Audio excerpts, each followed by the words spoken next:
السلام عليكم ورحمة الله وبركاته. waxaanu dul joognaa caawa oo aanu soo booqannay buurtii uu quraanku ku soo degay taasoo la yiraahdo qaarul xira. hadda saa u jeedaan waxaanu saaranaa buurta dusheedii, halkaasna waa xaramkii oo kacbada ay ku taalay oo halkaa nooga muuqda. insha Allah biidnillaahi tacaala barnaamijkii waxyiga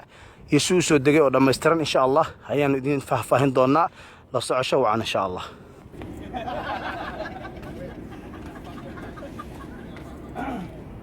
إن شاء الله بإذن الله تعالى قارو الحرة وحلو مرة لوقا كان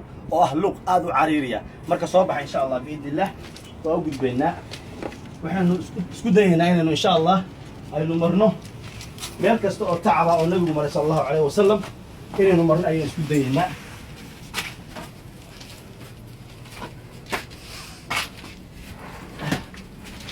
طبعا ولي واسيس عنا ولي ماشي وقرآن كسر دقي ولي ما إننا قارن صوصعه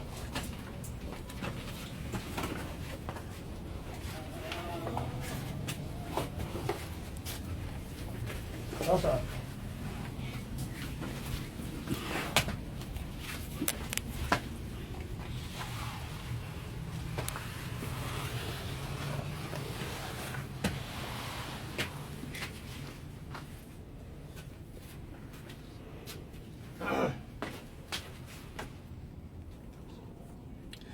walaalayaal meeshaan hadda aan ku suganahay ama godkaan hadda u jeedaan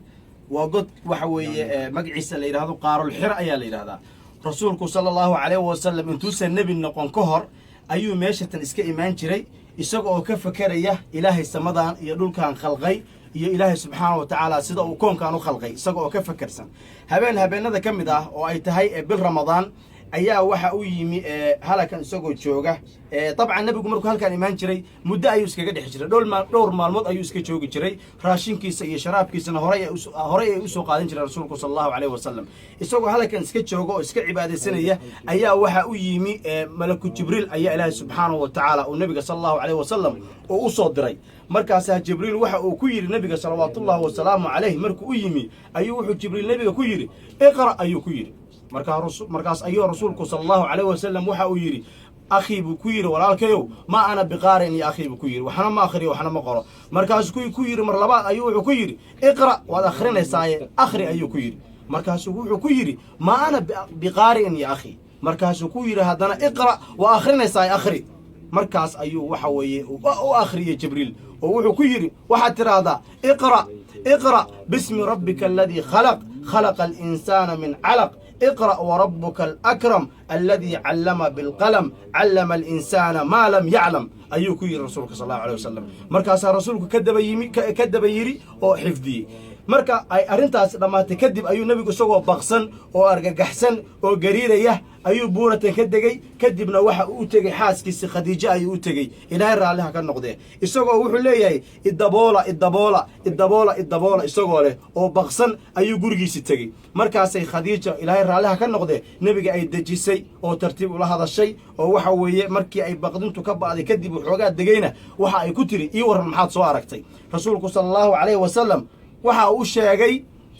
wuxuu uu la soo kulmay iyo wixii uu arkay iyo wixii uu maqlay ayuu khadiija u sheegay. markaas khadiija ilaahay raaliha ka noqday waxa ay ku tiri walaalkayna adeerkayow waxaan kuugu bishaareynayaa oo ilaahay kaaga rajeynayaa inaad noqonaysid nabigii ummadda tan inaad noqonaysid ayaan waxa weeye ayaan ilaahay subxaanahu wa ta'ala kaaga rajeynayaa. waa calaamado cadaynaya inaad nabi ummadda tan u noqonaysid qof caqli badan oo raaliya oo naxariis badan oo mar kastaba xikmad leh ayay ahayd khadiija ilaahay ha ka raali noqdee. sidaas ayaana ilaahay subxaanahu wa ta'ala uu quraanka ku soo dejiyay maantana adduunka oo dhan waxa weeye quraankaas aynu wada haysanno meeshii uu ka bilowday oo waxay uu ku soo degay waa halakan ama waa qaarul xira oo meeshaan hadda aan ku suganahay ah. marka Allah subxaanahu wa ta'ala quraankiisa waxa idin ka codsan inaan la dayicin. rasuulku markuu quraan ku soo degay dabcan 40 jir ayuu ahaa rasuulku sallallahu wa sallam alayhi.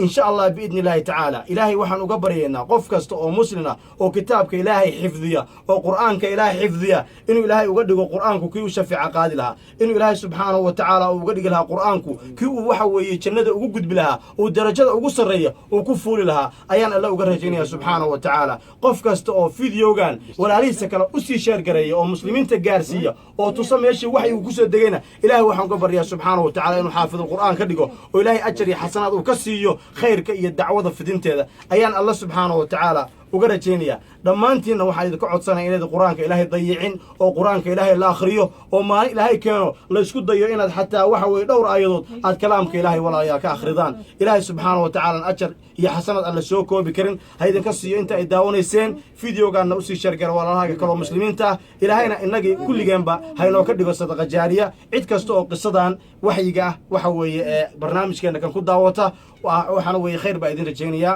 sidaas iyo assalaamu calaykum ورحمة الله وبركاته.